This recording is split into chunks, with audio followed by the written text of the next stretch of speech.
Et salut tout le monde, on se retrouve dans une nouvelle vidéo sur Fabric.js. La dernière fois nous avons vu que quand on ajoutait notre texte, il était maintenant possible de pouvoir l'éditer. Donc là par exemple, mon texte est édité, mon texte est en pleine édition. Maintenant imaginons que je voudrais que quand je clique sur mon texte et que je double-clique ou je le sélectionne, je peux l'éditer ou seulement modifier une partie de mon texte. Actuellement en fait quand on double-clique dessus, il n'est pas possible de pouvoir l'éditer ni même de sélectionner une partie. Sachez que Fabric.js nous apporte en fait cette possibilité grâce à une nouvelle type de classe qui va pas s'appeler cette fois-ci text mais e-text. J'enregistre et je rafraîchis ma page et que j'ajoute mon texte, il est maintenant possible de pouvoir l'éditer. Donc là, comme vous pouvez voir, j'ai juste rajouté un i majuscule à suite de notre objet texte. Et là maintenant, je peux tout simplement éditer mon texte en édition. Et en plus de ça, je peux maintenant sélectionner seulement une partie de mon texte.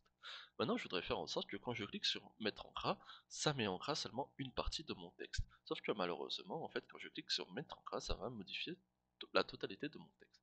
Fabric.js simplement va nous apporter en fait la possibilité de pouvoir nous dire si on est en pleine édition de notre texte et de nous renvoyer seulement les valeurs dont on est en pleine sélection. Donc là par exemple, si je fais si text is editing, ça va me renvoyer soit true, soit false pour me dire que là actuellement vous êtes en pleine édition. Donc là si je fais un console log de text editing, en fait tout simplement là, on va faire ça. Hop, console log. Il va me dire si je suis en pleine édition. J'enregistre, je rafraîchis, j'ouvre ma console, j'ajoute mon texte, je sélectionne seulement une partie de mon texte, et je clique sur mettre en gras. Ça me renvoie true parce que je suis en pleine sélection, en pleine édition de mon texte. Par contre, si je clique seulement sur mon objet, et que je clique sur mettre en gras, ça va me renvoyer false. Donc maintenant qu'on sait qu'on peut tout simplement vérifier si on est en pleine édition, on va rajouter un petit if de si on est en pleine édition, alors blablabla, tu fais mes modifications, sinon tu fais la majeure. Sinon tu continues de faire ce que tu avais l'habitude de faire. Hop. Donc là on va tout simplement aller vérifier si chacun de nos caractères ou une de nos caractères de notre sélection est en gras ou en normal. Si c'est en normal, mets-le en gras. Si c'est en gras, et si c'est en normal, tu le mets en gras. Et si c'est en gras, tu le mets en normal. Il y a une fonction en fait qui s'appelle tout simplement getSelectionStyle, qui va tout simplement aller récupérer tous les styles de nos caractères, de notre chaîne de caractères. Donc je vais faire un texte getSelectionStyle et on va faire un console log de style. J'enregistre et je rafraîchis, j'ajoute mon texte, je double-clique pour sélectionner seulement une partie de mon texte, je clique sur mettre en gras pour lancer notre fonction, et j'ai fait une petite erreur. J'ai oublié de rajouter les parenthèses pour dire que là, ça forcément ça me renvoie la fonction en entière, mais moi je vais récupérer quand même son résultat.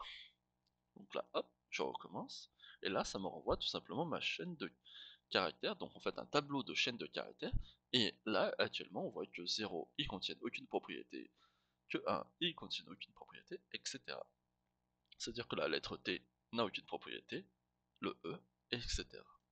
Et là on va tout simplement dire, ah, ben si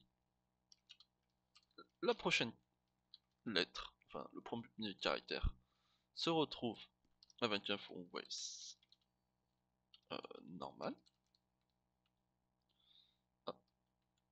de pouvoir me dire, de tout simplement après, si par exemple il va aller vérifier si le fond Waze de ma prochaine caractère est normal, si c'est le cas, alors tu vas me transformer toutes les chaînes de caractères de mon objet, enfin pas de mon objet, toutes les chaînes de caractères sélectionnées en bold.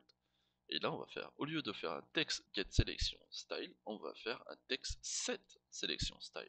Et là, on va pouvoir lui dire de transformer notre fond Waze, donc fond Waze, en bold.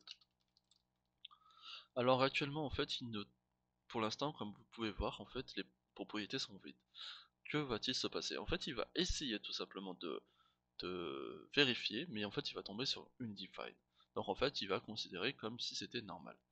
Donc si c'est normal ou tout simplement une define,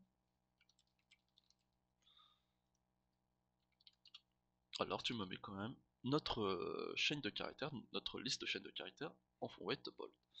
Sinon, tu me dis qu'il est en normal. J'enregistre, je rafraîchis, je reload, je ferme, j'ajoute mon texte, je sélectionne une partie et je clique sur mettre en gras. Automatiquement, seulement une partie de notre texte se met en gras. Et si je reclique dessus, ça va me le remettre en normal. Et je fais pareil pour mon, ou alors le TE de texte, ça va le mettre en gras.